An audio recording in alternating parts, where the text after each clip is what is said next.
بسم اللہ الرحمن الرحیم۔ شروع اللہ کے نام کے ساتھ جو بڑا ہی مہربان اور نہایت رحم والا ہے۔ معزز ناظرین، السلام علیکم ورحمۃ اللہ وبرکاتہ۔ معزز ناظرین، اللہ تعالیٰ نے قرآن کریم میں فرمایا ہے وَمَا خَلَقْتُ الْجِنَّ وَالْإِنسَ إِلَّا لِيَعْبُدُونِ کہ میں نے جنوں اور انس کو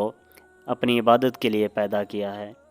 اور انسانوں کے عبادت کرنے کا جو مرکز ہے وہ خانہ کعبہ ہے۔ آج کی ہماری ویڈیو میں خانہ کعبہ کے متعلق بتایا گیا ہے کہ کس طرح اللہ تعالیٰ نے خانہ کعبہ کو زمین پر بنوایا اپنے انبیاء کے ذریعے سے اور اسے عبادت کا مرکز بنایا۔ خانہ کعبہ کو اللہ تعالیٰ نے زمین پر سب سے پہلا گھر قرار دیا ہے کہ جو انسانوں کی عبادت کے لیے بنایا گیا ہے۔ اس کے نشانات مٹ چکے تھے۔ سب سے پہلے تو کس نبی نے بنایا اس کے بارے میں تو نہیں ملتا ذکر، لیکن حضرت ابراہیم علیہ السلام سے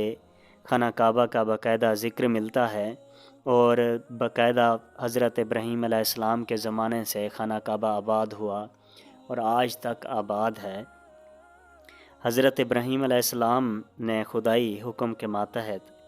حضرت حاجرہ اور ان کے فرزند دلبند کو مکہ کی وادی غیر ذی زر میں لا کر آباد کیا اور پھر واپس تشریف لے گئے۔ جب حضرت ابراہیم علیہ السلام عرب میں دوبارہ سے بارہ تشریف لائے تو حضرت حاجرہ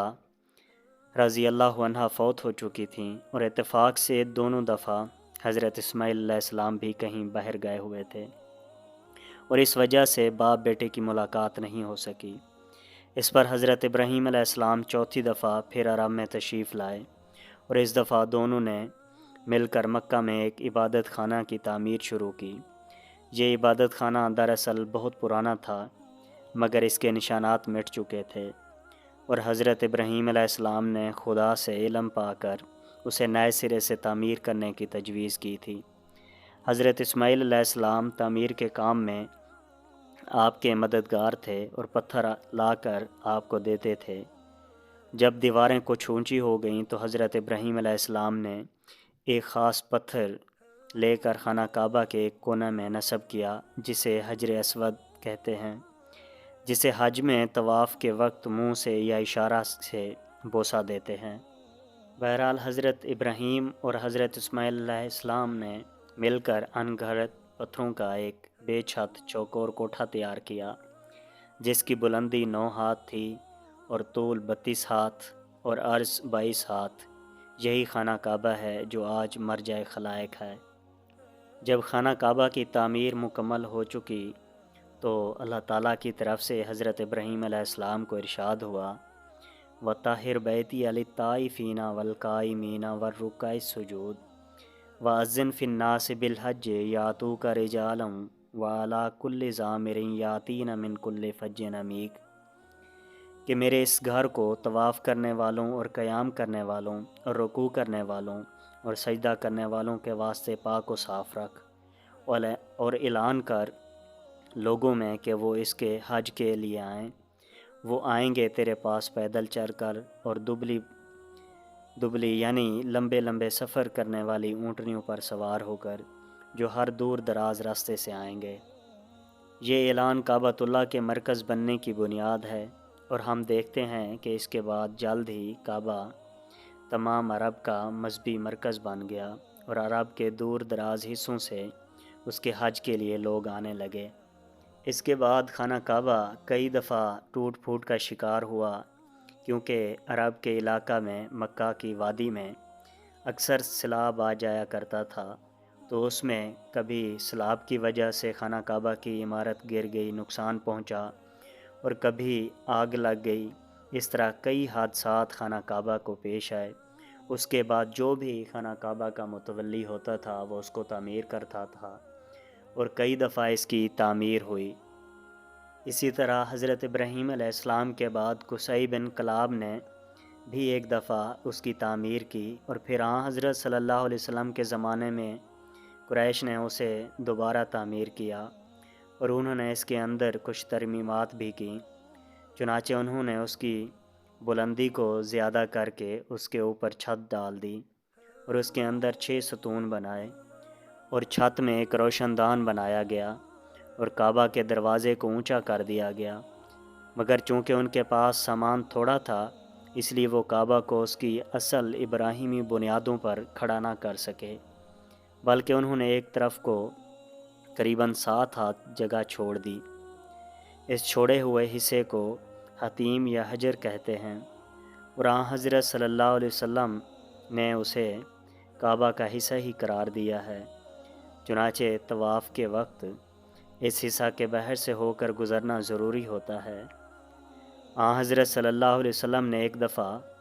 حضرت عائشہ رضی اللہ عنہا سے فرمایا کہ حتیم خانہ کعبہ کا ہی حصہ ہے، اور قریش نے اسی لیے اسے باہر چھوڑ دیا تھا کہ ان کے پاس خرچ کم پڑ گیا تھا، اور انہوں نے کعبہ کے دروازے کو اس لیے اونچا کر دیا تھا تاکہ وہ جسے چاہیں اندر آنے دیں اور جسے چاہیں روک دیں۔ اور اے عائشہ، اگر تیری قوم نئی مسلمان نہ ہوئی ہوتی اور مجھے ان کے تنزل کا خطرہ نہ ہوتا تو میں ان کی تعمیر کردہ عمارت کو گرا کر پھر اصل ابراہیمی بنیادوں پر ساری عمارت کو تعمیر کرتا اور حتیم کو اس کے اندر شامل کر دیتا اور اس کے دروازے کو نیچا کر دیتا اور اس کے موجودہ دروازے کے مقابل پر ایک اور دروازہ بھی لگواتا۔ یہاں پر میں یہ ذکر کرنا ضروری سمجھتا ہوں کہ خانہ کعبہ کے اوپر جو غلاف چڑھایا جاتا ہے تو وہ اس کا سلسلہ کب شروع ہوا اور کیسے شروع ہوا اور کس نے شروع کیا، تو یہاں یہ بیان کرنا میں ضروری سمجھتا ہوں، اسی لیے بیان کر دیتا ہوں کہ شروع میں خانہ کعبہ پر کوئی غلاف نہیں ہوتا تھا، ایک سادہ سی عمارت تھی، لیکن بعد میں یمن کے ایک بادشاہ تبا اسد نے ایک دفعہ خواب میں دیکھا کہ وہ خانہ کعبہ کو غلاف چڑھا رہا ہے، چنانچہ اس نے خانہ کعبہ پر غلاف چڑھوا دیا۔ اس کے بعد غلاف چڑھانے کی رسم جاری ہو گئی، چنانچہ قریش کعبہ پر ہمیشہ غلاف چڑھایا کرتے تھے۔ اسلام میں بھی یہ رسم جاری رہی، چنانچہ آج تک کعبہ پر باقاعدہ ہر سال نیا قیمتی غلاف چڑھایا جاتا ہے اور پرانا غلاف اتار کر حاجیوں میں تقسیم یا فروخت کر دیا جاتا ہے۔ آج کل جو غلاف چڑھایا جاتا ہے وہ سیاہ رنگ کا ہے اور اوپر سنہری حروف میں جگہ جگہ کلمہ طیبہ اور قرآنی آیات لکھی ہوئی ہیں۔ حضرت اقدس محمد مصطفیٰ صلی اللہ علیہ وسلم کے زمانہ میں خانہ کعبہ کی عمارت کو کسی وجہ سے نقصان پہنچ گیا تھا، اس لیے قریش نے اسے گرا کر پھر از سر نو تعمیر کرنے کا ارادہ کیا، مگر گرانے کا کام شروع کرنے سے سب ڈرتے تھے کہ خدا کا گھر ہے، کوئی آفت نہ آ جاوے۔ آخر ولید بن مغیرہ نے، جو معمر اور سرداران قریش میں سے تھا، اس کام کو شروع کیا، اور جب لوگوں نے ایک رات انتظار کر کے دیکھ لیا کہ ولید پر اس وجہ سے کوئی آفت نہیں آئی تو پھر سب شامل ہو گئے۔ جب پرانی عمارت کو گراتے گراتے حضرت ابراہیم علیہ السلام کی بنیادوں پر پہنچے تو رک گئے اور ان کے اوپر نئی تعمیر شروع کی۔ اتفاق ایسا ہوا کہ ساحل کے پاس ایک بڑی کشتی ٹوٹ گئی تھی، اس کی لکڑی قریش نے خرید لی، لیکن چونکہ یہ لکڑی ساری چھت کے لیے ناکافی تھی، قریش کعبہ کی اس جدید تعمیر کو ابراہیم علیہ السلام کی بنیادوں پر کھڑا نہیں کر سکے، بلکہ ایک طرف 7 ہاتھ جگہ چھوڑ دی اور بعض تبدیلیاں اور بھی کیں۔ ایک خانہ کعبہ کی تعمیر کے دوران ایک واقعہ پیش آیا جو حضرت اقدس محمد مصطفیٰ صلی اللہ علیہ وسلم نے خود حل کیا اس کو، اور سب نے اس کی تعریف کی کہ کس طرح یہ معاملہ آسانی کے ساتھ حل ہو۔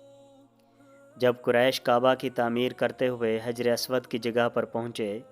تو قبائل قریش کے اندر اس بات پر سخت جھگڑا ہوا کہ کون قبیلہ اسے اس کی جگہ پر رکھے۔ ہر قبیلہ اس عزت کو اس لیے اپنے لیے چاہتا تھا کہ لوگ آپس میں لڑنے مرنے کو تیار ہو گئے، اور بعض نے تو زمانہ جاہلیت کے دستور کے موافق ایک خون سے بھرے ہوئے پیالے میں انگلیاں ڈبو کر قسمیں کھائیں کہ لڑ کر مر جائیں گے مگر اس عزت کو اپنے قبیلہ سے باہر نہ جانے دیں گے۔ اس جھگڑے کی وجہ سے تعمیر کا کام کئی دن رکا رہا۔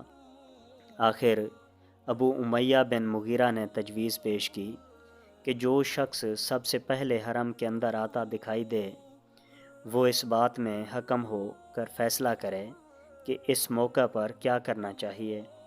اللہ تعالیٰ کی قدرت لوگوں کی آنکھوں کے سامنے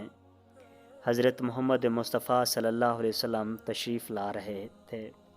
آپ صلی اللہ علیہ وسلم کو دیکھ کر سب پکار اٹھے، امین امین، اور سب نے اتفاق کیا کہ ہم اس کے فیصلے پر راضی ہیں۔ جب آپ صلی اللہ علیہ وسلم قریب آئے تو انہوں نے آپ صلی اللہ علیہ وسلم سے حقیقت امر بیان کی اور فیصلہ چاہا۔ آپ صلی اللہ علیہ وسلم نے اللہ تعالیٰ کی نصرت سے ایسا فیصلہ فرمایا کہ سب سرداران قریش دنگ رہ گئے اور آفرین پکار اٹھے۔ آپ صلی اللہ علیہ وسلم نے اپنی چادر لی اور اس پر حجر اسود کو رکھ دیا اور تمام قبائل قریش کے رؤساء کو اس چادر کے کونے پکڑوا دیے اور چادر اٹھانے کا حکم دیا۔ چنانچہ سب نے مل کر چادر کو اٹھایا اور کسی کو بھی شکایت نہ رہی۔ یہ اللہ تعالیٰ کی طرف سے تصویری زبان میں اس بات کی طرف اشارہ تھا کہ عرب کے مختلف قبائل جو اب برسر پیکار ہیں وہ اس پاک وجود کے ذریعہ سے ایک مرکز پر جمع ہو جائیں گے۔ جب حجر اسود کی اصلی جگہ کے محاذ پر چادر پہنچی تو آپ صلی اللہ علیہ وسلم نے اپنے دست مبارک سے اسے چادر پر سے اٹھا کر اس کی جگہ پر رکھ دیا۔ یہ اللہ تعالیٰ کی طرف سے اس طرف بھی اشارہ تھا کہ ان قریب نبوت کی عمارت کے کونے کا پتھر آپ صلی اللہ علیہ وسلم کے وجود سے اپنی جگہ پر قائم ہوگا۔